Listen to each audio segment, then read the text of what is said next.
கோடான கோடி புதியுகத்தின் அன்பு ரசிக பெருமக்களை சந்திப்பதில் மிக்க மகிழ்ச்சி. இது ஆத்ம சங்கமம் நேரலை நிகழ்ச்சி. பாம்பன் அருட்சித்தர் தவயோகி தவத்திரு சஞ்சீவி ராஜா சுவாமிகள் நமக்காகவே நம்ம அரங்கிற்கு வருகை தந்திருக்காரு. உங்களுடைய சந்தேகங்களையும் நீங்க எங்களுக்கு கால் பண்ணி கேட்கலாம். கால் பண்ண வேண்டிய எண்கள் 0446677950. வணக்கம் சுவாமிஜி. வணக்கம்மா. ஆதியாய் ஆதி அந்தமில்லா ஜோதியாய் தத்துவ பொருளாய் தழைத்தவனாய் அத்திமுகனை அளித்தவனாய் மூலத்தில் நின்ற முதல்வனாய் ஜாலங்கள் செய்யும் ஜனனனாய் வேற்றுமையில்லா வித்தகனாய் 40 முக்கோண நாயகனாய் சுத்த சிவத்தில் ஜொலித்தவனாய் சக்தி சிவமாய் சார்பவனாய் ஆனந்த 1000 நாமங்கள் உடையவனாய் நம் உள்ளத்தில் வீற்றிருக்கக்கூடிய சடுதுயில் காத்து நம்மை என்றும் நம்மோடு இருந்து அருளக்கூடிய அந்த சடாட்சர சண்முக பெருமானுடைய பெரும் கருணை பாம்பன் குமர குருதாச சாமிகளுடைய அருளோடு ஒன்று குமிழ்ந்து பார்த்து கொண்டிருக்கக்கூடிய பக்த கோடிகளுக்கெல்லாம் இந்த நல்ல வேளையிலே கிடைக்கப்பெற்று வளமும் நலமும் மகிழ்வும் என்றும் நிலைத்தே இருக்க வேண்டும். வணக்கம் வணக்கம். வணக்கம் சுவாமிஜி.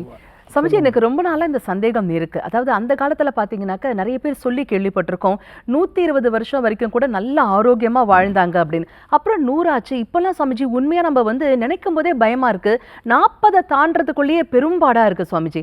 அதே மாதிரி ஊருக்கு ஒரு ஹாஸ்பிட்டல் இருந்து இப்போ தெருக்கு 4 ஹாஸ்பிட்டல் இருக்கு. 4மே அப்படியே நிரம்பி வழியுது, அவ்வளவு கூட்டம் இருக்கு. அப்போ இதுக்கெல்லாம் காரணம் என்ன? நம்ம ஏதோ ஒரு விஷயத்த மறந்துட்டோம், ஏதோ ஒரு விஷயத்த செய்ய மறுக்கிறோம், ஏதோ ஒரு விஷயத்த நம்ம கடைபிடிக்கல அப்படின்னு மனசுக்குள்ள தோணுது. அது என்ன அப்படின்னு புரிய மாட்டேங்குது சுவாமிஜி. எதுவா இருக்கும் அப்படின்னு தேடிட்டு இருக்கும்போது ரொம்ப அழகா வாழ்க்கையை வென்றிடுவோம் வாருங்கள் உணர்த்தும் மொழி 114ல நீங்க இதற்கான தெளிவான விளக்கம் கொடுத்திருக்கீங்க சுவாமிஜி. அதாவது நம்ம வாழ்க்கையில சில விஷயத்தை மறக்கிறோம், இதை சரியா பண்ணினாலே போதும் நாமும் ஆரோக்கியமான நல்ல வாழ்க்கையை வாழ முடியும் அப்படிங்கிறதுக்கு நம்ம எதை மறக்கிறோம் அப்படின்னாக்க, படுத்து கொண்டு அல்லது படுத்தபடி எந்த உணவையும் உண்ணக்கூடாது, நின்று கொண்டும் நடந்து கொண்டும் பேசிக்கொண்டும் எந்த உணவையும் உண்ணக்கூடாது, வெட்ட வெளியில் இருந்து எந்த உணவையும் உண்ணக்கூடாது, ஆனால் பௌர்ணமி தினம் தவிர சுவையாக இருக்கிறதே என்று விருப்பத்துடன் அளவிற்கு அதிகமாக எந்த உணவையும் உண்ணக்கூடாது, கட்டிலின் மீதும் படுக்கையின் மீதும் அமர்ந்து கை கால்களை ஆட்டிக்கொண்டு உடல் அசையும் படியும் எந்த உணவையும் உண்ணக்கூடாது, தீயோர்கள், குணம் இல்லாதவர்கள், மனம் சரியில்லாதவர்கள், திருட்டுத்தனமாக தவறான வழியில் செல்வம் சேர்த்தவர்கள், கலகம் செய்து குடும்பங்களை கெடுத்தவர்கள், துரோகிகள் வீடுகளில் எந்த உணவும் உண்ணக்கூடாது, வடக்கே பார்த்து அமர்ந்து உணவை உண்ணக்கூடாது, மலஜலம் அடக்கி கொண்டு எந்த உணவையும் உண்ணக்கூடாது அப்படின்னு தெளிவான விளக்கங்கள் எங்களுக்காகவே கொடுத்திருக்கீங்க சுவாமிஜி. இருப்பினும் இதன் தாத்பரியத்தை நீங்க இன்னும் விரிவாக எங்களுக்காக விளக்கணும். அதாவது கண்ணா, ஒவ்வொருத்தருக்கும் ஏப்பம் வரும்.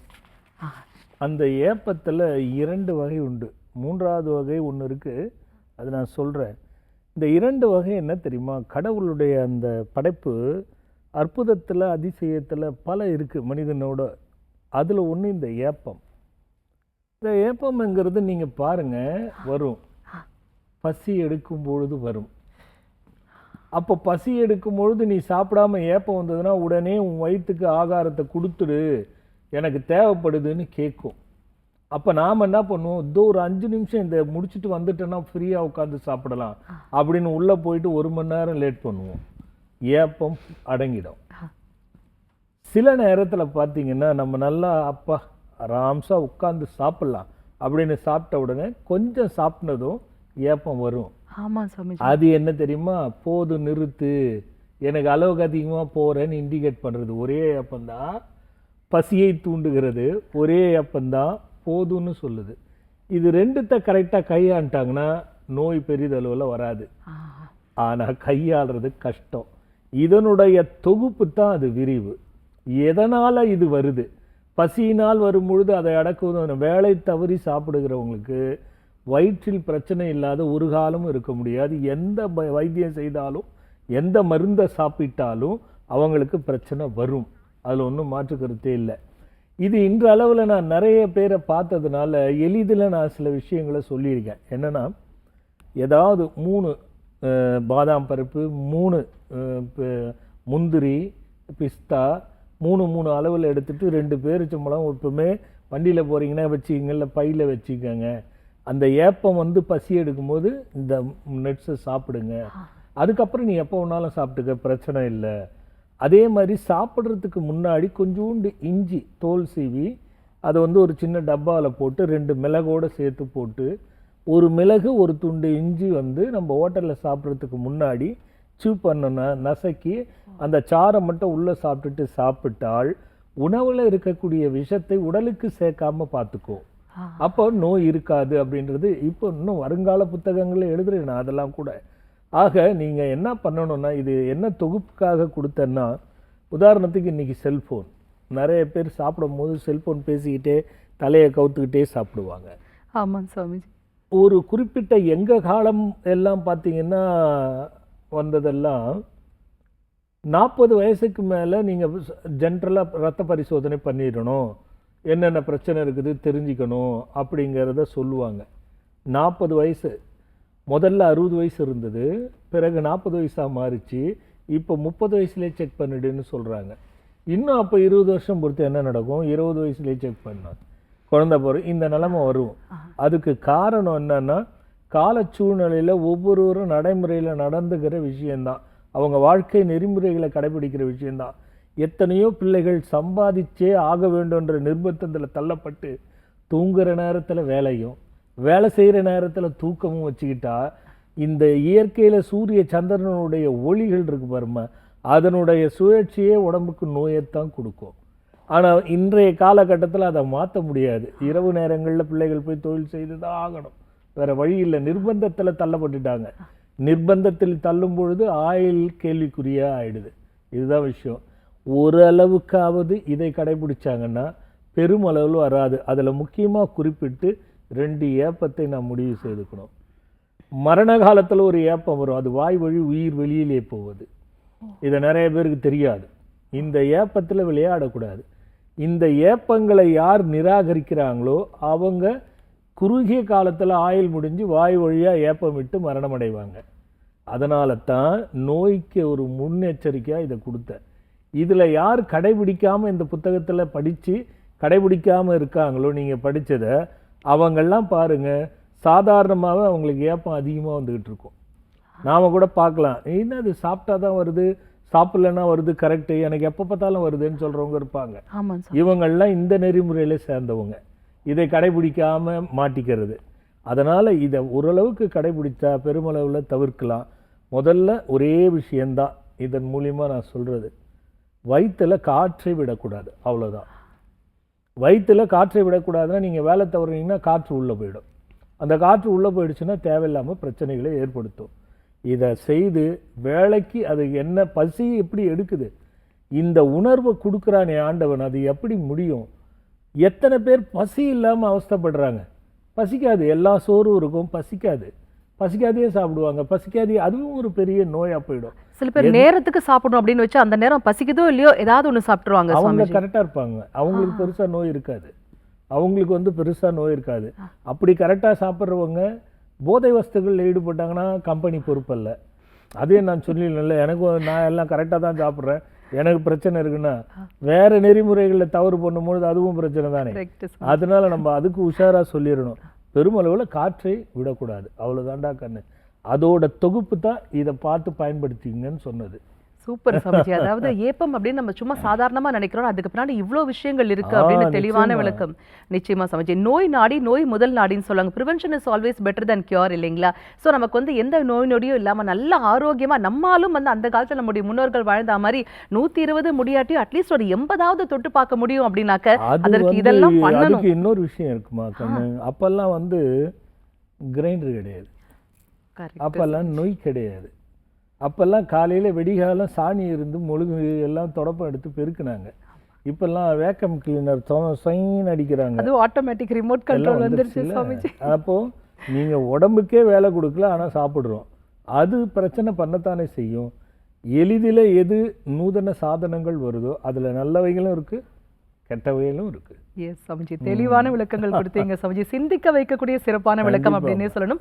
நேர் இணைப்புல இருக்காங்க, பேசிட்டு நம்ம தொடர்ந்து பேசுவோம் சாமிஜி. வணக்கம், ஆத்ம சங்கமம், யார் பேசுறீங்க? வணக்கம், இணைப்புல இருக்கீங்க, பெயர் சொல்லுங்க. ஆத்ம சங்கமம் நேரலை நிகழ்ச்சி, இணைப்புல இருக்கீங்க. வணக்கம், பெயர் சொல்லுங்க. யார் பேசுறீங்க? அம்மா இணைப்புல இருக்கீங்க, பெயர் சொல்லுங்கம்மா. தவமணி. அம்மா உங்க வயது? 44. ஓகே, சுவாமிஜிட்ட பேசுங்க. தனமணி அம்மா. வணக்கம் சாமிஜி. வணக்கம். என்ன காலையில ரொம்ப ஸ்லோவா இருக்கிறீங்க? இல்ல சாமிஜி, அதெல்லாம் எதுவும் இல்ல. சிரிப்பு சுறுசுறுப்பா இருக்கு. போன மாசம் தான் சாமிஜி தேய்பிர பஞ்சமிக்கு பொண்ணு கூட்டிட்டு வந்திருந்தேன். சரி. ஜாதகம் பார்த்திருந்தோம் போன மாசம், மே மாசம். சரி. நீங்க பஞ்சமி தேய்பிர பஞ்சமியில ஒரு யாகம் வளர்த்து சொன்னீங்க, அதனால வந்திருந்தோம் போன சரி. மாசம். சரி. வந்துட்டு முடிச்சிட்டு வந்துட்டோம், உங்களையும் பார்த்தோம். சரி. சரி, இப்ப எனக்கு உடம்புக்கு யூட்ரஸ் ப்ராப்ளம் இருக்கு சாமிஜி. என்ன ப்ராப்ளம்?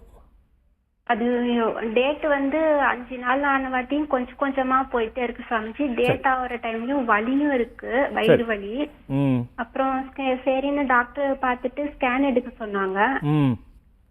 ஸ்கேன் எடுத்ததுல அது இதுல யூட்ரஸ்ல வந்து இதுக்கு சின்ன சின்ன கட்டிங் 2 ஒண்ணு இருக்கான். அது வந்து என்ன தசனார் கட்டிங் ஏதோ சொல்றாங்க சாமிஜி. அது வந்து அதுக்கு வந்து இங்கிலீஷ்ல மெடிசன் இல்லையா, அது வந்து யூட்ரஸ் ரிமூவ் பண்ணி தான் ஆகணும் அப்படின்னு சொல்றாங்க. அது கொஞ்சம் கொஞ்சமா அது டேட் ஆகி அந்த 5 நாள் கரெக்டா. அதெல்லாம் தேவையில்லை. உங்களுக்கு மாதவிடாய் நிக்கிற நேரத்துக்கு போயிட்டு இருக்கு. அப்படியே நான் அப்பாயின்மெண்ட் பண்ணிருக்கேன் சாமிஜி உங்களை பாக்குறதுக்கு. அது ஒன்றும் ஆப்ரேஷன் வேண்டாம். நீங்க அப்பாயின்மெண்ட் வாங்கியிருந்தாலும் நீங்க வந்து பாத்துருங்கம்மா. 1 மாசம் மேல ஆகுது சாமிஜி. அது சரி பண்ணிக்கலாம், நீங்க வாங்க. அது ஒன்றும் பெரிய இஷ்யூவே இல்லை, வாங்க. சரி, நல்லது. நன்றி சாமிஜி. நல்லது. வணக்கம், ஆத்ம சங்கமம். யார் பேசுறீங்க? வணக்கம் சிஸ்டர். வணக்கம் ஐயா, யார் பேசுறீங்க? திருவண்ணாமலையின் பேசுகிறேன். ஓகே, உங்க வயது? 70. ஓகே, சுவாமிஜிட்ட பேசுங்க. ஐயா சொல்லுங்க ஐயா. குருநாதா. நன்றி குருநாதா. வணக்கம் குருநாதா. வணக்கம், நல்லா இருங்க. என் குருநாதர் 1000 ஆண்டு வாழ்ந்து இந்த தமிழ் சமுதாயத்துக்கும் தமிழ் இனத்துக்கும் பல்லாண்டுகளும் ஆசீர்வாதம் கிடைக்க வேண்டுகிறேன் ஐயா. இன்னொரு 1000 போட்டு கொடுங்களேன் எக்ஸ்ட்ரா. சமுதாயம் இல்ல 1000 நீங்களே நம்ம வாயில தானே சொல்ற. 2000 ஆண்டுகள். சரி குருநாதா. சித்தர்கள் ஆசீர்வாதம் குருநாதா. சொல்லுங்க சொல்லுங்க சொல்லுங்க. எனக்கு யாருன்னு சரியா தெரியல, குரல் மட்டும் புரியுது எனக்கு. ஏகாம்பரம் ஒரு நிகழ்ச்சிக்கு. சரி, தெரியும் தெரியும். அது குரல் தெரியுது எனக்கு, அந்த முகம் ஐடியாவுக்கு வர மாட்டேங்குது. சொல்லுங்க. அதுதான் அது அது அது அப்படி விடலாமா? சந்தர்ப்பம் குரு தவறி போச்சு. அந்த சந்தர்ப்பம் வந்தாலே சரியா போயிடும். சரி குரு, உங்களுக்கு குரலை கேட்க சந்தோஷம் குரு. இப்ப இப்ப என்ன என்ன கேட்கணும்னு நினைக்கிறீங்க? தங்க கொடுத்த அந்த புத்தகம் எல்லாம் பொக்கிஷன் குரு. ரொம்ப மகிழ்ச்சியா இருக்கு. எது உங்களுக்கு ரொம்ப ரொம்ப உங்களை பாதிச்ச புத்தகம் எது? கிரகங்களால் ஏற்படும் பிரச்சனைகளும் தீர்வுகளும். ஆமா, நீங்க சொல்ல அந்த சித்த மருத்துவ சிதிரிகளா அந்த அளவுக்கு தெரியவா இல்ல. ஓஹோ, எல்லாம் மறைபொருள் தான். ஆமா, நிச்சயமா. அர்த்தம் புரியாது. ஆமா, விளக்கம் சொல்ல ஆள் இல்ல. இருக்காங்க இருக்காங்க. இல்ல குரு, நான் பாத்துட்டேன் குரு. அப்படியா? நான் எதுவும் உங்களை மாதிரி யாரும் ஆள் இல்ல, பெருமையை சொல்லல. படிக்காத பாமர மக்களும் படித்து அறிந்து உணர்ந்து மத்தவங்க சொல்றாங்க இன்னைக்கு என்னன்னு தங்களை பத்தி இந்த ஒவ்வொரு கருத்துக்கும் புத்தகத்தை பத்தி அனுபவத்தை. கண்டிப்பா கண்டிப்பா. என்னன்னு சொல்றாங்க? ஏதாவது ஒண்ணு சொல்லுங்களேன், நம்ம பக்தரோடையும் கலந்துக்குவோம். அதாவது வேலை கிடைக்காதவங்களுக்கு வந்து பால் கோவா கட்டின வேலை கிடைச்சது. இவரு 100 ஜோசியார போயிருப்பான், திருமணம் ஆகல. சாமிகிட்ட போனேன், 2 பரிகாரம் சொன்னாரு. பரிகாரம் முடிச்சு திருமணம் ஆகி போச்சு. குழந்தை நல்ல ஆண் குழந்தையா பிறந்தது. எங்க தலைவியில அவர் தான் மாற்றி அமைச்சாரு. அப்பதான் எங்க நடமாடும் குரு அவரு. இந்த மாதிரி பரவலா வருதுன்னு சொல்றீங்களா? ஆமா குரு, திருநாள் தான் அறிவு பரவுது குரு. சரி சரி சரி சரி. அதுவும் விளம்பரம் இல்லாத பரவுது. விளம்பரம் எதுக்கு பண்ணிக்கணும்? விளம்பரம் இல்ல குரு, விளம்பரமே இல்ல. ஐயா, உண்மைக்கு விளம்பரம் தேவையே இல்லை இல்லைங்களா? அதான் என் குருநாதர் எனக்கு தப்பிச்ச. வேற ஏதாவது கேட்கணும்னு பிரியப்படுறீங்களா? ஒரே விஷயம் குரு சொல்லுங்க. 2019 விஷயம் பேசியிருந்தேன், வீட்டு பிரச்சனைக்கு கோசம். சரி. தம்பி பாக் பண்ணி வரப்பட்டான் தான். அதுக்கோசம் நம்ம 2 பரிகாரம் சொன்னீங்க. ஆ ஒன்று, பெருமாள் கோயில் வந்து புதன்கிழமை வந்து 5 நெய் தீபம் போட்டு ஆ துளசி மாலை குத்துட்டு ஆ அம்பாளுக்கு வந்து மல்லிப்பூ சாப்பிட சொன்னீங்க. ஆமாம் 6 வாரம் செஞ்சு முடிச்சிட்டேன். சரி. அப்புறம் வயல் நடுவில் பாம்பு புத்துக்கு ஆ இல்லை சிவன் கோயிலில் பாம்பு புத்துந்தா ஆ அந்த ராகுக்கு இது நெய் தீபம் போட சொன்னீங்க. 4 நெய் தீபம். சரி. அது வந்து போடவே முடியல. 5-6 வருஷம் ஆகி போச்சு. இல்லை அதை போடணும், அதுதான் லாக்கு. அது சொன்னீங்க. அந்த பூட்டை உடைக்கணும்னா அதை பண்ணாதான் முடியும். அது ஒரு பக்கம் இருக்கட்டும். இந்த 6 வாரம் முடிச்சு எவ்வளோ நாள் ஆச்சு? அது நிறைய செஞ்சு ஒரு 5-6 வருஷம் ஆகி போச்சு. ஒரு அதை அப்பயே முடிச்சிட்டீங்க. ஆனால் இது மட்டும் முடிக்க முடியல. முடியல. ரொம்ப பாராட்டுங்க. எங்கேயும் திருவண்ணாமலை பக்கம் பாம்பு புத்து இல்லை. ஆ கோயில் சிவன் கோயில் அங்கே இல்லை. இதில் தேடினா கிடைச்சிரும். சரி குரு. அது ஒன்றும் பிரச்சனை இல்லை.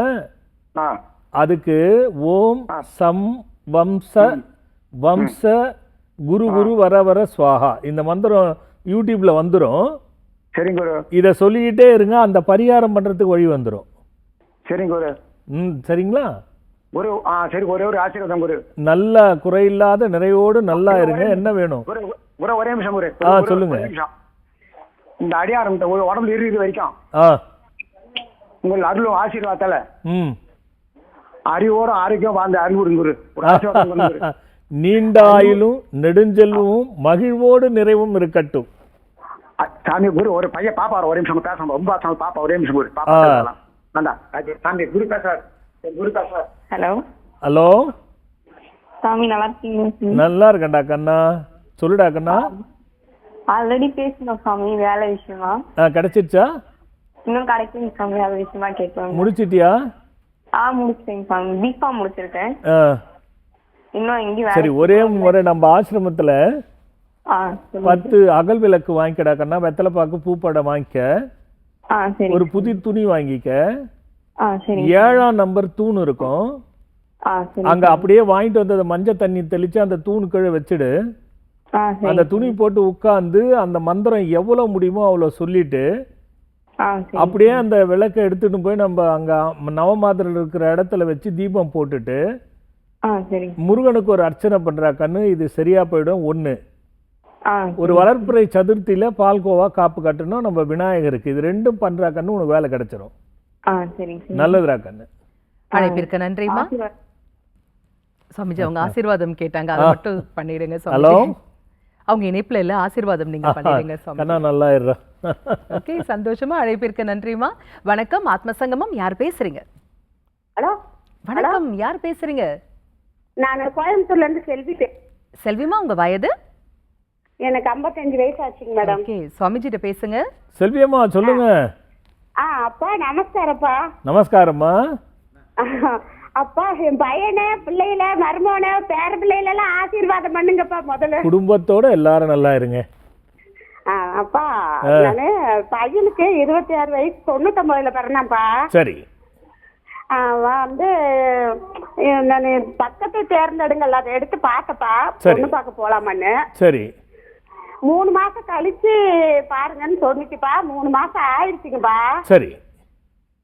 இப்ப பார்க்க ஆரம்பிக்கலாமாப்பா? தாராளமா. அதுல வந்துருச்சுன்னா நீங்க பாட்டு ஆரம்பிங்க. ஏன்னா 3 மாசம்னா ஆடி மாசம் 1 மாசம் விட்டுருங்க. இல்லப்பா, 3 மாசம் முடிஞ்சே போயிடுச்சுங்கப்பா. இல்லம்மா, அதுல ஆடி மாசம் 1 மாசம் நம்ம சேர்க்காம இருந்தா 3 மாசம் முடிஞ்சிருச்சுன்னா அதை சேர்க்கறதுக்கு சொல்றேன். நீங்க தாராளமா பண்ணுங்க, பார்க்க ஆரம்பிங்க. சரிப்பா. ராகு கேது இருக்குன்னு சொல்றாங்க. ராகு கேது இல்லாத ஜாதகமே இருக்காதுமா. சரிப்பா. அது எங்க இருக்குதுதான், அதை பத்திலாம் நம்ம கவலைப்பட வேணாம். நீங்க பார்க்க ஆரம்பிங்க. சரிப்பா. தடை ஏதாவது இருக்கு, தடங்கள் இருக்குன்னா நம்ம அப்புறமா அதுக்கு என்ன பண்ணலாம்ன்றத முடிவு பண்ணலாம். அவர் தமிழ் மாதம் என்ன மாதம் பிறந்தாருன்னு தெரியுமா? என்னப்பா? அவர் தமிழ் மாதம் என்ன மாதத்துல பிறந்தாரு? கார்த்திகை மாசம் 11ஆம் தேதிப்பா. சரி, அது ஒன்றும் பெருசா பாதிக்காதுமா. சரிப்பா. கார்த்திகை மாசம்னா ஒரு பெரிய ராகு கேதுகளுக்கு ஒன்றும் பயப்பட வேண்டிய அவசியம் இருக்காது. சரிங்கப்பா. அதனால நீங்க பார்க்க ஆரம்பிங்க. சரிங்கப்பா, ஆசீர்வாதம் பண்ணுங்கப்பா. குறையில்லாத நிறையோடு சீக்கிரம் திருமணம் நடந்து போன் பண்ணுங்க, எனக்கு முடிவு ஆயிடுச்சுன்னு. அப்பா, இப்பதான் ஆஷாட நவராத்திரிக்கு வந்துட்டு வந்தேங்கப்பா. அதை விட என்ன வேணும்? சரிங்கப்பா, ரொம்ப நல்லதும்மா, நன்றிங்கப்பா. நல்லது. உங்க ஆசீர்வாதம் எப்பயும் எங்க பிள்ளைங்க கண்டிப்பா எல்லாருக்கும் கண்டிப்பா இருக்கணும்ப்பா. அவங்க குடும்ப சகிதமா வந்து ஆசீர்வாதம் வாங்கட்டும் நேர்லயே. அழைப்பிற்கு நன்றி செல்விமா. வணக்கம் ஆத்மசங்கமம், யார் பேசுறீங்க? ஹலோ, வணக்கம் சார், பெயர் சொல்லுங்க. Sengunam sir, Perambalur district. Okay, உங்க வயது? வயது வந்து 45ங்க. ஓகே, சுவாமிஜிட்ட பேசுங்க. சொல்லுங்க தம்பி. ஐயா, எங்க சாப்பிட்டா அந்த ஏப்பம் அதிகமா வந்துட்டே இருக்கு ஐயா. இப்பதான் அதை பத்தி பேசினேன் நான். சாப்பிட்டா ஏப்பாதி. அதை பார்த்துட்டு தாங்க ஐயா இப்ப பேசுறேன். ஆஹா, இல்ல லைன் கிடைக்குது பாருங்க, அது ஆச்சரியங்க. ஆமா, உடனே பார்த்துட்டு உடனே கிடைக்கும். நீங்க அப்ப அன்டைம் சாப்பிட்றவரா தான் இருப்பீங்க. வேலை தவறி சாப்பிடுவீங்களா? என்னம்மா? கரெக்டா 2 மணிக்கு மத்தியானம் சாப்பிட்டுருவேன், காலையில 9 மணிக்கு சாப்பிட்டுருவேங்க. இரவு இருந்தாலும் அந்த சாப்பிட்ட உடனே ஏப்பம் அதிகமா வருது. இது வெளியில போறதும் அதிகமா போகுதுங்க. ஓகே. இது ஒரு ஒரு சின்ன பிரச்சனை இருக்கு இதுல.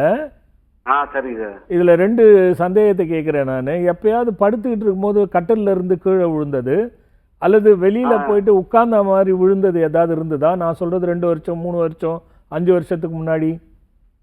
கட்டில இருந்து விழுந்திருக்கேங்க. எப்போ விழுந்தீங்க? அது ஒரு 3 வருஷம் இருக்குங்க. அந்த 3 வருஷமா தான் இந்த பிரச்சனை ஸ்டார்ட் ஆச்சான்னு கொஞ்சம் யோசிச்சு பாருங்க.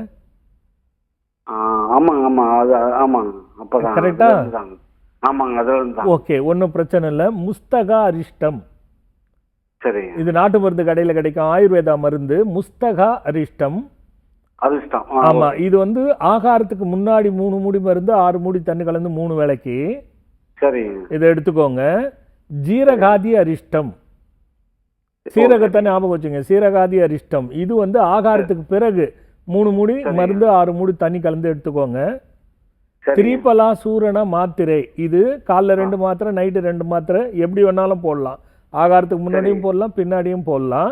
இது போட்டீங்கன்னா சரியாயிடும், ஒன்றும் பிரச்சனை இருக்காது. சர்க்கரை நோய் இல்லை இல்லையா? அதெல்லாம் இல்லைங்க. இதுல கண்டிப்பா சரியாயிடும், ஒன்றும் பிரச்சனை இல்லை. அப்படியே போங்க. சரி. வேலை தவறி சாப்பிடாதீங்க. பசி எடுத்தா அதை தள்ளி போடாதீங்க. சரிங்க, சரி, அவ்வளவுதான். ஓகே, நல்லது நல்லது. ஆத்மசங்கமம், யார் பேசுறீங்க? வணக்கம், இணைப்புல இருக்கீங்க, பெயர் சொல்லுங்க. நேரலை நிகழ்ச்சி ஆத்மசங்கமம், யார் பேசுறீங்க? வணக்கம், இணைப்புல இருக்கீங்க, பெயர் சொல்லுங்க. பேபிங்க. பேபிமா, எங்க இருந்து கால் பண்றீங்க? கோயம்புத்தூர். வயது? பையனுக்கு தான் கேட்கணுங்க. ஓகேம்மா, சுவாமிஜிட்ட பேசுங்க. பேபிமா, பையனோட பேர் என்ன? விக்னேஷ்ங்க. ஆர் விக்னேஷ். ஆமாங்க. என்ன வயசாச்சு? 30 முடிய போகுதுங்க. 30 முடிஞ்சுதுங்க. கல்யாணம் பண்ணிட்டீங்களா? இன்னும் இல்லைங்க சாமி. நான் நல்ல வேலையில போய் உட்காந்துட்டாரா? வேலையில் இருக்கிறாருங்க. என்ன வேலைங்க? ஹலோ, என்ன வேலையிலம்மா? என்ன வேலையில இருக்காரு? ஐடி கம்பெனியில் இருக்கிற. அப்படிங்க. சரி சரி சரி. கல்யாணத்துக்கு என்ன சொல்றாங்க ஜோதிடர்கள் பார்க்கும்போது இந்த மாசம் ஆயிருன்னு சொல்றாங்க சாமி. ஆனா நாங்க பார்த்துட்டே இருக்கிறோம். ஆனா பொண்ணுகள்லாம் வருது, நாங்க அனுப்புனா ரிப்ளையே வர மாட்டேங்குது. 30 வயசை தாண்டிட்டால் அடுத்து 33வது வயசுல தான் பெருமளவுல நடக்கும். சரிங்க சாமி. 31 ஆயிரம் சொன்னாங்க சாமி. என்னம்மா? 31 ஆயிரம் கண்டிப்பா அப்படின்னு இல்ல, அதுக்கு வாய்ப்பு ரொம்ப கம்மி. அது வரக்கூடிய பெண்ணோட ஜாதகத்துல ரொம்ப கிரகங்கள் வலு பெற்று திருமணம் ஆகணும்னா இந்த ஜாதகம் போச்சுன்னா நடக்க ஒரே வாய்ப்பு தானே தவிர, இவரோட ஜாதகத்துல அது உடனே முடியும்னு சொல்ல முடியாது. 31 தொட்டதுனால அது 33ல தான் நடக்கும். அது கூட நம்ம எதனால இந்த 30 வயசு தள்ளுச்சுன்னு நம்ம பார்க்கணும். எனக்கு ஒரு சின்ன சந்தேகம் இருக்கு, அதை நான் கேட்கிறேன், உங்களால சொல்ல முடியுதா பாருங்க. உங்க பரம்பரையில, உங்க கணவர் பரம்பரையில கல்யாணம் ஆன ஆம்பளை பசங்கள்லாம் நல்லா இருக்காங்களா? ஒரே பையன் தான் சாமி. எங்க ஒரு பொண்ணு ஒரு பையன். அவரோட இதுல அவங்களோட இதுல யாருக்கு சொல்றீங்க? எங்க வீட்டுக்காரரோட தான் கேக்குறீங்க. அவங்க பரம்பரையில சித்தப்பா, பெரியப்பா பசங்க அந்த மாதிரி இருக்காங்கல்ல? ஆமாங்க சாமி. அந்த பசங்களோட வாழ்க்கையெல்லாம் எப்படி இருக்குன்னு கேக்குறேன். ஆண் பசங்களோட வாழ்க்கையெல்லாம் எல்லாரும் நல்லா இருக்கிறாங்க சாமி. கன்ஃபார்மா தெரியுதா அது உங்களுக்கு? தெரியுதுங்க சாமி. அவர் கூட பிறந்தவங்க 3 பேர். அவங்க அப்பா. இவருக்கு முன்னாடி உங்களுக்கு ஒரு அபாஷனோ இல்ல குழந்தை பிறந்த இருந்தது ஏதாவது இருந்ததா? இல்லைங்க சாமி, ஒரே பையன் தான் சாமி எனக்கு. அதான் அதுக்கு முன்னாடி சொல்றேன் நான். இவருக்கு முன்னாடி அப்படியெல்லாம் எனக்கு தெரியல சாமி. உங்களுக்கே தெரியலன்னா எப்படிமா? சரி ரைட், இருக்கட்டும். இப்போ அவர் ஐடில இருந்து அவர் லீவ் போடும் சொன்னா பரிகாரம் செய்ய முடியுமா அவரால்? செய்ய முடியுங்க சாமி. ஏன்னா கோயம்புத்தூர்ல இருக்கீங்க, அது ஷார்ட்டா அங்கெல்லாம் சும்மா தலையை சுற்றிக்கிட்டு இருக்கிறத விட எளிதில் காரிய சித்தி ஆகிறதுக்கு நம்ம ஆசிரமத்தில் ஒரே ஒரு செவ்வாய்க்கிழமை முருகனுக்கு வந்துட்டு 11 நெய் தீபம் போடணும். அது மஞ்சள் நிற திரிச்சு போட்டுட்டு அங்கேயே அவர் வந்து பிரார்த்தனை நிறைவேறும்னு கரெக்டா 9வது நம்பர் தூண் இருக்கும். அங்க உட்கார்ந்து அந்த மந்திரத்தை படிச்சுட்டு ஒரு அர்ச்சனை பண்ணிட்டு போனா அது 3 மாசத்துல இருந்து 6 மாசத்துக்குள்ள சித்தி ஆயிடும். அந்த மந்திரத்தை மட்டும் தொடர்ந்து படிச்சுக்கிட்டு இருக்க சொல்லுங்க அவரை. வேற எதுவும் தேவையில்லம்மா. முடிஞ்சிரும்மா. நல்லதும்மா. அழைப்பிற்கு நன்றி. சுவாமிஜி, ஒரே ஒரு சந்தேகம். யூஸ்வலா வந்து நிறைவேறணும்னாக்க கர்ப்ப கிரகத்துல உட்கார்ந்து முன்னாடி உட்கார்ந்து சொல்லுவாங்க. ஆனா நீங்க சிறப்பான தூண்கள் அப்படின்னு சொல்றீங்களே, அது குறித்த விளக்கம் கொடுங்களேன். நான் வந்து சித்தாந்த வேதாந்தத்தை ஆய்வு பண்ணி நம்ம கோயிலில் கிட்டத்தட்ட சுத்து பிரகாரத்தில் 9 தூண்கள் இருக்கு. அதில் மொத்தம் வந்து 9 தூணுனா முக்கியமான தூண்கள். அந்த 9லையும் எந்திரங்களை பிரதிஷ்டை பண்ணியிருக்கேன். சித்தாந்த எந்திரங்கள், சும்மா கிரியேட்டிவிட்டியோ வெளில இருக்கிறது பிரிண்ட் எல்லாம் அப்படிலாம் கிடையாது. முழுக்க முழுக்க முழுக்க முழுக்க ஆதிச்சுவடிகள், ஆதிகால சுவடிகள், அகத்திய கிரந்த சூஸ்திரத்திலிருந்து என்ன மாதிரி மனிதன் தடுமாறும் பொழுது என்ன மாதிரி தீர்வு கிடைக்கும்னு எந்திர வழிபாடுகளா சிவனை நோக்கியும் அம்பாளை நோக்கியும் உருவாக்கப்பட்ட பல விஷயங்கள் இருக்கு. எந்திரத்தில் பதிக்கப்பட்ட கோடுகள் எல்லாம் நாடிகள்னு பேர் இருக்கு. அதில் பதிக்கப்பட்ட மந்திரங்கள் எல்லாம் நாவிகள்னு பேர். அப்போ அங்கே கோடாய் சிவன் இருக்கிறார், மந்திரமாய் அம்பாள் இருக்கிறார். இதை தான் எந்திரமாக கிரியேட் பண்ணாங்க அப்போ இருக்கிற சித்த ஞான புருஷர்கள் எல்லாம். அந்த எந்திரங்களை ஆய்வு செய்து, அந்த மந்திரங்கள் எல்லாம் ஆய்வு செய்து, ஒவ்வொரு தூண்லேயும் இன்னைக்கு பிரச்சனை தானே வரட்டும், அவங்களே படிக்கட்டும், எனக்கு என்ன பிரச்சனையோ அந்த பிரச்சனைக்கு அந்த தூணில் அந்த எந்திரத்திலேயே இருக்குது, இந்த பிரச்சனைக்கு இது தீர்வு கொடுக்கும் அப்படின்னு. அப்படி சித்தாந்த தூண்களை சுற்றி இது வழிபாடு செய்துட்டு சென்ட்ரலில் கர்ப்ப கிரகத்துக்கு முன்னாடி 4 தூண்கள் இருக்குது. அந்த ஒவ்வொரு தூண்களையும் 4 தூணும் வடிவமைக்கப்பட்டிருக்கும். அப்போ 4 தூணும் ஒரு தூணில் வடிவமைக்கப்படும் பொழுது 4 தூணுன்னா 16 தூண் இருக்கும். அதில் அந்த 16 தூணுக்குள்ளையும் 4 எந்திரங்கள் இருக்குது. இது வேதாந்த எந்திரம். 16 பெற்று பெருவாழ்வு வாழ்வுன்னு சொல்கிறாங்க பாருங்க. அதுக்கு இதுவரைக்கும் எந்திரம் எங்கும் இருப்பதாக எனக்கு தெரியல. அந்த எந்திரத்தை வேதா சாஸ்திரப்படி உருவாக்கப்பட்டது. அதுக்கான மந்திரம் இப்போது கல்வியில் மேன்மை அடைய அப்படின்னா அந்த கல்விக்கான அந்த படிப்புக்கான எந்திரம். இப்போ திருமணம் நடக்கலையா, அது நல்லபடியாக நடக்கணும்னா அதுக்கான 16 செல்வங்கள் நமக்கு கிடைக்கிறது எந்திரம். அப்போது சித்தாந்த வழி சுற்றி பார்த்து நம்மளுடைய கர்மத்தை தீர்த்துக்கிட்டு 16 செல்வமும் கிடைக்குன்றது தான் நம்ம கோயிலோட தத்துவமே. இது வந்து அந்த தத்துவத்தின்படி தான் அதை நான் வந்து நிறைவுபடுத்தலை, முழுமைப்படுத்தலை. இப்போ போன மாதம் தான் அதை முழுமைப்படுத்தினேன். அதனால தான் எண்கள் கொடுத்து இப்போ எல்லாருக்கும் சொல்கிறேன், வந்து பயனடைங்கன்னு.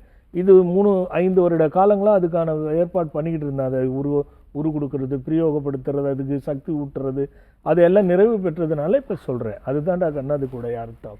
அற்புதம் சுவாமிஜி. நாங்கள் எங்கள் பிரச்சனைகளை கையில் ஏந்திட்டு எங்கெங்கேயோ கோவிலாக சுற்றுறோம் சுவாமிஜி. ஆனால் அதுக்கு தீர்வே கிடைக்க மாட்டேங்குது. எங்கேயுமே போக வேண்டாம்டா கண்ணு, நீங்கள் நம்ம ஆசிரமம் வாங்க, இங்கே இருக்கக்கூடிய தூண்களை சுற்றினாலே போதும், பிரச்சனை அனைத்தும் குடிந்து பார்க்கும்போது கையிலேருந்து காணாமையே போயிடும் அப்படின்னு சொல்கிறீங்க. நிச்சயமாக காணாத உறுதியாக இதை கொடுக்க மாட்டாங்கம்மா. நான் சொன்ன உறுதியாக நடக்கும். ஆனால் ஒரே ஒரு நிபந்தனை தான், உன் நம்பிக்கை எவ்வளோ நீளுதோ அந்த அளவுக்கு உனக்கு அந்த சக்தி கிடைக்கும். அதுக்கு தாம்மா நாளன்னைக்கு செவ்வாய்க்கிழமை அகண்ட பாராயணம். இந்த தூண்கள் மத்தியில் மக்கள் உட்கார்ந்து ஒரு அகண்ட பாராயணம் வேலை பிரதானமாக வச்சு, முருகனை பிரதானமாக வச்சு பண்ணுறோன்னா 50-100 பேரோட ஆரம்பித்தது இன்னைக்கு 2000 பேர் வராங்க. இந்த 2000 பேர் மாறி இருக்கு அப்படின்னு சொன்னால் பலன் இல்லைன்னா யாரும் வரவே மாட்டாங்க. நாமளும் நேரலை வரிசையில் உட்கார்ந்து ஒரு பிரபல தொலைக்காட்சியில் பேச முடியாது. எப்படி பேச முடியும்? ஆதாரம் இல்லாமல் பேசினா அது எல்லாருக்கும் பிரச்சனை இல்லையா? அப்போ 2000 பேர் இன்னைக்கு கலந்துக்கிறாங்க அப்படின்னா அவங்களுக்கு எவ்வளோ பலன் அந்த அகண்ட பாராயணம் கொடுத்துருக்கு. அந்த அகண்ட பாராயணத்தில் வந்தால் இந்த தூண்களோட சக்தியும் கிடைக்குது பாராயணத்தோட. இது எங்கும் காண கிடைக்காத ஒரு அற்புதம்னு தான் நான் சொல்லுவேன். முருகன் அருளியது தான், நாம் அருளியது இல்லை. அதனால் நான் வருகின்ற செவ்வாய்க்கிழமை காலை சுமார் 8 மணி முதல்ல தொடங்கும். புதிதாக பார்க்குறவங்க யாருன்னா இந்த ஒரே ஒரு அகண்ட பாராயணத்தை வந்து உங்களை ஈடுபடுத்தி பாருங்கள். அடுத்த அகண்ட பாராயணம் அது நீங்கள் வரீங்களா, அதுக்குள்ளே உங்கள் பிரச்சனைக்கான தீர்வு. 100 பிரச்சனை வச்சா எந்த சாமியும் தீர்வு கொடுக்காது. ஒரே பிரச்சனைக்கு வந்து வழிபட்டு பாருங்கள், உங்களுக்கு அடுத்த அகண்ட பாராயணம் தானாக வருவீங்க. இதாண்டா கண்ணா அது உள்ளே இருக்கிற தாத்பரியம். அதனால் வர செவ்வாய்க்கிழமைக்கு வரட்டோங்கிறதுக்காக ஒரு சின்ன அழைப்பு விடுத்தேன். நிச்சயமா சுவாமிஜி, வாழ்க்கையில வெற்றி பெறுவதற்கு கரம் கொடுக்க நான் ரெடியா இருக்கேன் அப்படின்னு கரத்தை நீட்டிட்டு நிக்கிறீங்க சுவாமிஜி. நாங்க வெறும் எங்க கையை கொடுத்தாலே போதும், வாழ்க்கையின் உச்சத்திற்கு, பிரம்மாண்ட உச்சத்திற்கு எட்டி பிடிக்க முடியும் அப்படின்னு அற்புதமான விளக்கம். கோடானு கோடி நன்றிகள் சொல்லணும் சுவாமிஜி. நேர் இணைப்புல இருக்காங்க, பேசிட்டு நம்ம தொடர்ந்து பேசுவோம். வணக்கம் ஆத்ம சங்கமம், யார் பேசுறீங்க? வணக்கம், இணைப்புல இருக்கீங்க, பேர் சொல்லுங்க. வணக்கம் ஆத்ம சங்கமம் நேரலை நிகழ்ச்சி, இணைப்புல இருக்கீங்க, பெயர் சொல்லுங்க. வணக்கம். ஓகே, வணக்கம் அம்மா, யார் பேசுறீங்க? மேம் ஸ்வேதா பேசுறேன் மேம். ஸ்வேதாமா, உங்க வயது? 29. ஓகே, சுவாமிஜிட்ட பேசுங்கம்மா. ஸ்வேதா, சரிங்க. சாமி நல்லா இருக்கீங்களா? நல்லா இருக்கேன்டா கண்ணா, சொல்லுமா. சாமி, என் பேர் வேதவழி என்கின்ற ஸ்வேதா. 29 வயசு ஆகுது. இன்னும் திருமணம் ஆகல, அது பாத்துட்டு இருக்கோம். சரி, எதுவும் செட் ஆகல சாமிஜி. பார்த்துட்டு இருக்கோம்ல, பார்த்துட்டு இருக்காங்க. பாத்துட்டு இருக்காங்க. சரிடா கண்ணா, ஏதாவது ரீசன் சொன்னாங்களடா கண்ணா?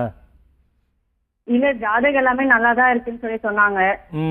அதுல எந்த பிரச்சனையும் இல்லைன்னு சொன்னாங்க. ஆனா வரது எல்லாமே வந்து தடங்களாதான் போகுது. நீ வேண்டான்னு ஏதாவது சொல்றியா? இல்ல இல்ல, நான் எதுவும் வேண்டான்னு சொல்ல. வந்து பாக்குறாங்க, அப்புறம் போயிட்டு சொல்றேன்னு சொல்றாங்க, அதுக்கப்புறம் எதுவும் சொல்ல மாட்டேங்கிறாங்க. அந்த மாதிரிதான் எதனாச்சும் இருக்கு. சரிடா கண்ணா, இப்ப இன்னைக்கு காலையில கொஞ்ச நேரத்துக்கு முன்னாடி ஏதாவது சண்டை போட்டியா என்ன? இல்லையா? டென்ஷன் ஆனியா என்ன? இல்ல. ஆகலையா? இல்ல சாமி. என்ன பண்ணிட்டு இருந்த ஒரு 1 ஹவருக்கு முன்னாடி? உங்களுக்கு தான் லைன் போட்டுட்டு இருந்தேன். எனக்கு தான் போட்டுருந்தியா? கிடைக்கலையான்னு டென்ஷன் ஆகலையா?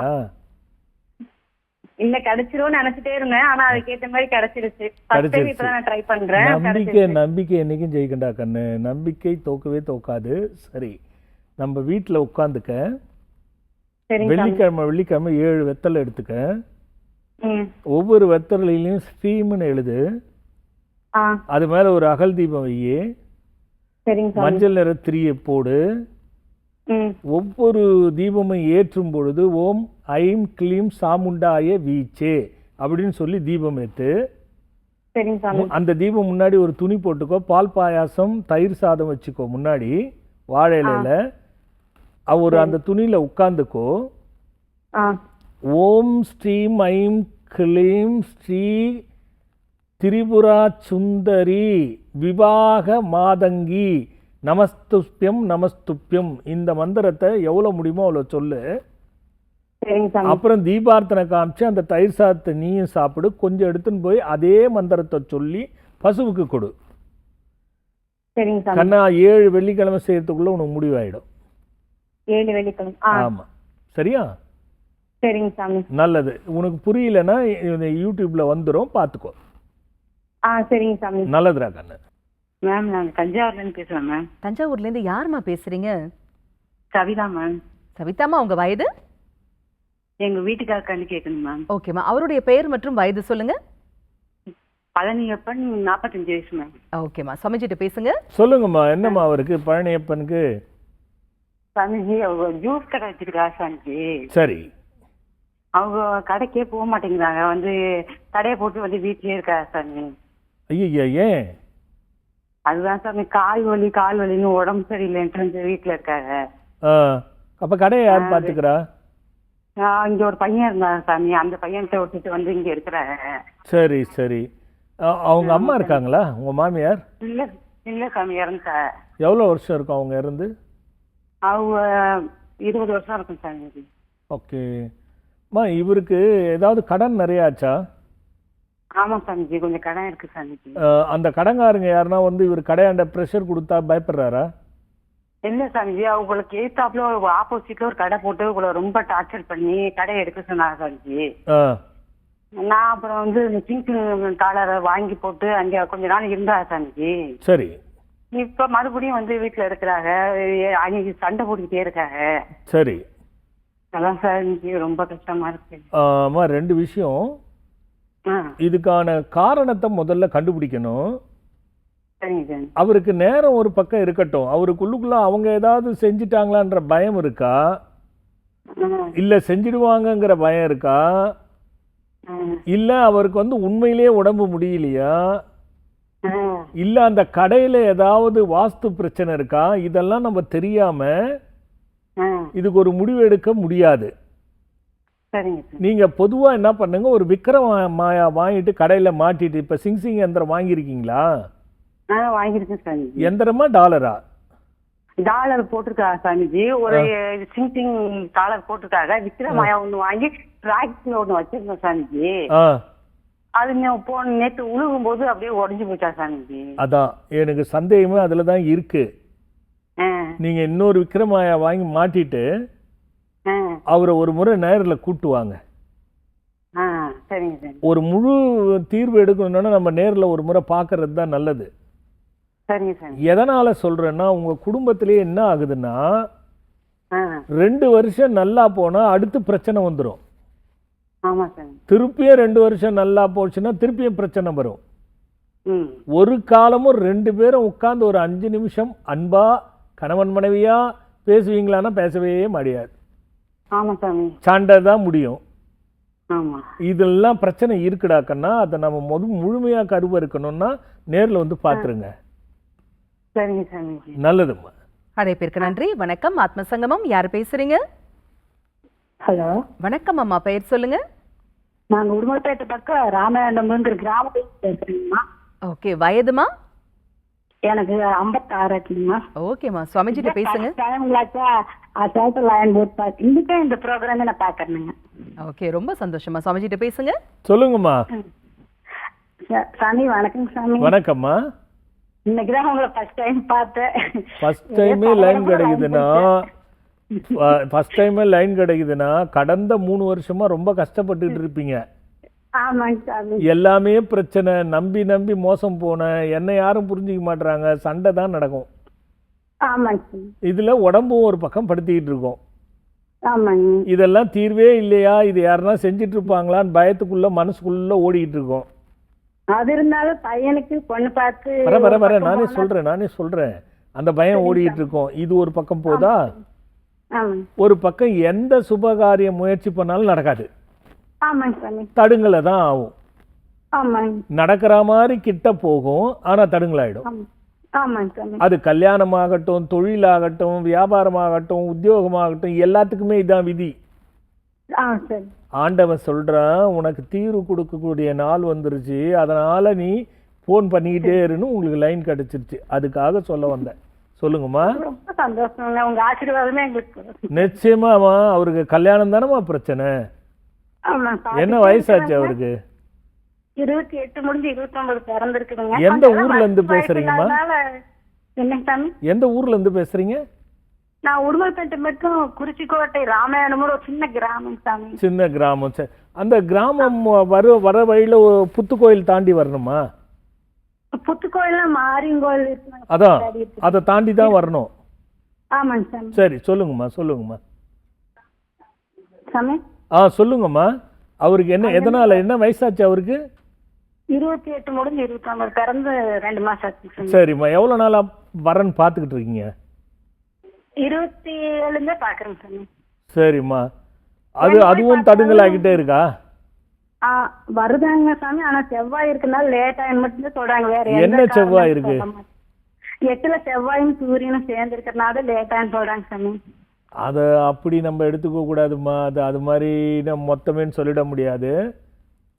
என்ன லக்னத்துல பிறந்தாருன்னு சொல்ல முடியுமா? லக்னம் தெரியாது. மிதுன ராசி, மிருகசீரிஷ நட்சத்திரம். இல்ல லக்னம் என்னன்னு தெரியணும்டா கண்ணா. லக்னம் துலாம் சாமி. கரெக்டா தெரியுமா? லக்னம் துலாம் தானுங்க. ராசி மிதுன, நட்சத்திரம் மிருகசீரிஷம். ஓ சரி. அப்ப அந்த 8ஆம் வீட்டுல இருக்கிறதுனால தப்புன்னு சொல்றாங்களா? ஆமாங்க, செவ்வாயும் சூரியன் இருக்குன்னா கொஞ்சம் இருந்தாலும் செவ்வாய் தோஷம் தான்மா. சொல்றேன். நீங்க அரைகுறையா ஜோதிடம் வந்து நெட்ல பாக்குறீங்களோ இல்ல எப்படி யாருகிட்ட போய் கேட்கறீங்கன்னு தெரியல. இது ஜோசியை பாக்குறவங்க பாக்குறேன். அத சொல்றேன். துலா லக்னத்துக்கு 8ல சூரியன் செவ்வாய் இருக்கிறது. இவர் மிருகசீரிட நட்சத்திரம். ஆமாங்க சார். இவருக்கு சூரிய தசையும் இருக்காது, செவ்வாய் தசையும் இருக்காது. சரிங்க சார். இந்த 2 தசையில ஜனன காலத்திலேயே செவ்வாய் தசை கடந்துட்டு இருப்பாரு. சரிங்க. புரியுதா? இந்த 2 தசையும் வந்தாதான் நம்ம அந்த தோஷத்தை பத்தி பயப்படணும். சரிங்க. அதனால அரைகுறையா பார்க்கறது வேண்டாம். இந்த தோஷத்தை பத்தி பாதிக்க வேண்டியது நம்ம யோசிக்கவே வேண்டியதில்லை. தோஷம் உள்ள பொண்ணையும் கட்டலாம், இல்லாத பொண்ணையும் கட்டலாம். இது எங்க பிரச்சனைன்னா பங்காளிகள் சாபத்தை சபிக்கப்பட்ட குடும்பம் இது. உங்க கணவர் வழியில பங்காளிகளால் சமைக்கப்பட்ட குடும்பம் இது. இது சொல்றேனா, ஒரு சிலருக்கு சீக்கிரம் கல்யாணம் ஆனா அந்த வாழ்க்கை நல்லா இருக்காது. ஒரு சிலருக்கு 30க்கு மேலதான் கல்யாணம் ஆகும். இதே மாதிரி வீட்டுல ஏதாவது சொத்து பிரச்சனை இருக்கா? சொத்து பிரச்சனை இருக்குங்க. வீடு நம்ம இருக்கிறது ஒரு ஓட்டு வீடு தானேங்க. அதையே எது கரையும் பண்ணி கொடுக்காம எல்லாம் அவங்க அப்படியே இருக்கிறாங்க. அதான் இந்த சொத்து பிரச்சனை இந்த குடும்பத்துல கண்டிப்பா இருக்கும். அதுல ஒண்ணும் மாற்று கருத்தே கிடையாது. புரியுதா? இந்த சொத்து பிரச்சனைக்கும் இந்த கல்யாணத்துக்கும் சம்பந்தம் இருக்கு. புரியுதா? தம்பிக்கு பக்தி உண்டா? அதுதான் முக்கியமா செய்யறானுங்க. வேற எந்த தப்பான வழிக்கும் ஒண்ணு வேணாம். இப்ப செவ்வாய்க்கிழமை நான் அகண்ட பாராயணத்தை பத்தி சொன்னேன் இல்லீங்களா? அந்த ஒரே ஒரு அகண்ட பாராயணத்துக்கு அவரை வர சொல்லுங்க. வந்துட்டு முருகனுக்கு 11 நெய் தீபம் போட சொல்லுங்க. மஞ்சள் நிற திரிச்சு போட சொல்லுங்க. போட்டுட்டு அகண்ட பாராயணத்தை கலந்துகிட்டு அங்க தரிசனம் பண்ணி விபூதி வாங்கிட்டு போகும்பொழுது கல்லால மரத்தாண்ட உட்கார்ந்து ஓம் சுயவரா சிவசிவா, ஓம் சுயம்பரா சிவசிவா ரட்சிப்பாய் ரட்சிப்பாய்னு மந்திரத்தை 11 முறை சொல்லிட்டு வர சொல்லுங்க. இதுலயே அவருக்கு கல்யாணம் ஆயிடும். கவலை விடுங்க. நல்லதுமா, ரொம்ப சந்தோஷம். நல்லதுமா. நல்லபடியா நடக்கணும். நிச்சயமா நடக்குமா. நல்லதுமா. முதல் கால் உங்களுக்கு பண்றேங்க சாமி. அது கிடைச்சது, சந்தோஷப்படுங்க. நல்லது. சரி சாமி. நல்லதுமா. அழைப்பிற்கு நன்றிமா. சுவாமிஜி, நாளைக்கு பாத்தீங்கன்னாக்கா வளர்பிறை பஞ்சமி. ஆமாமா. அது பொதுவா இந்த வளர்பிறை பஞ்சமிங்கிறது நான் ஏற்கனவே நம்ம சொன்னதுதான். என்ன பிரச்சனை தீர்ந்து அது நல்லவைகள் எல்லாம் வளர்வதற்கான பஞ்சமி. அதனால அது வளர்பிறை பஞ்சமி. அதுலேயும் அனுக்கிரக வாராகி ஏகப்பட்ட பிரகிருதிகள் வேள்வி.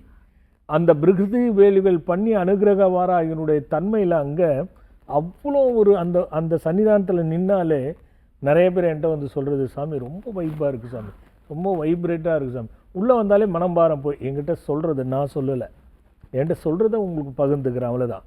அந்த மாதிரி சக்தி ஏன் வருதுன்னா வேள்வியில் வருது. அது அப்படி இந்த வளர்ப்பிறை பஞ்சமியில் தீபம் போட்டு வழிபடுறது மிகப்பெரிய ஒரு அற்புதம். நீங்கள் நாளைக்கு பாருங்கள். போடணும்னு நினைக்கிறவங்க மனசில் எப்படிப்பட்ட தீவினைகளும் அழிந்து வல்வினைகள் எல்லாம் நீக்க பெற்று நல்வினைகளை உடனே தரக்கூடிய சக்தி இந்த வளர்பிறை பஞ்சமிக்கு உண்டு. எல்லாரும் அனுகிரக வாராகிக்கு தீபம் போட்டு வழிபடணும்னு அழைக்கிறேன். முடிஞ்சிச்சடா. ஆமாங்க சுவாமிஜி, வட்டம் போட்டுட்டாங்க சுவாமிஜி. நீங்க ரொம்ப சிம்பிளா ஆசிரமம் சொல்லிட்டீங்க. அது ஆசிரமம் இல்ல சுவாமிஜி, எங்களுக்கு கிடைத்த மிகப்பெரிய அதிசயம் அப்படின்னே சொல்லணும். அதிசயம் நம்ம அது. எஸ் சுவாமிஜி, கொடான கொடி அன்பு நெஞ்சங்கள் அனைவர் சார்பாகவும் மனமார்ந்த நன்றிகளை சொல்றேன். ஏன்னா ஒவ்வொரு பிரச்சனைக்கும் அதற்கு இது பண்ணுங்க, அது பண்ணுங்க, இங்க போங்க, இவ்வளவு லட்சம் இவ்வளவு கோடி செலவுன்னு எங்களை இழுத்து விடாம ரொம்ப சிம்பிளா உன்னுடைய நம்பிக்கை உன் கையே உனக்கு உதவி அப்படின்னு அதற்கு உரித்தான தெளிவான விளக்கங்களும் எங்களுக்கு கொடுத்து நம்பிக்கையும் ஊற்றுறீங்க சுவாமிஜி. செவ்வாய்க்கிழமை கூட காலையில 9 to 10.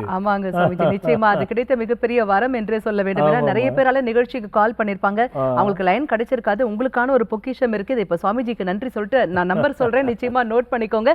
கொடான கொடி அன்பு நெஞ்சங்கள் அனைவர் சார்பாகவும் சிரம் தாழ்ந்த நன்றிகள் சுவாமிஜி.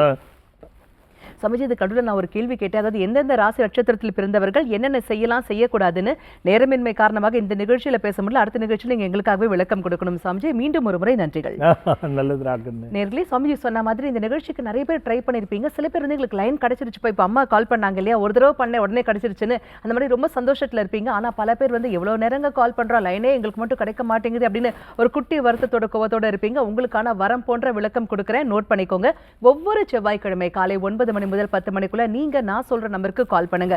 உங்க வாழ்க்கையில் இருக்கக்கூடிய பிரச்சனைகள், உங்க மனதில் இருக்கக்கூடிய கேள்விகளை நீங்க எங்களுக்கு கேட்கலாம். அதற்கு உரித்தான தெளிவான விளக்கங்களும் உங்களுக்கு உரித்தான பிரத்யேக தீர்வுகளும் வழங்கப்படும். நம்பர் நோட் பண்ணுங்க, 9600196444 அல்லது 9600197444. நாளைக்கு வளர்பிறை பஞ்சமி, நாளைக்கு அகண்ட பாராயணம், மறந்துடாதீங்க. சரியா யூஸ் பண்ணிக்கோங்க. மீண்டும் அடுத்த நிகழ்ச்சியில் இணைவோம். அதுவரை புதிய யுகத்துடன் இணைந்திருங்கள், மகிழ்ந்திருங்கள்.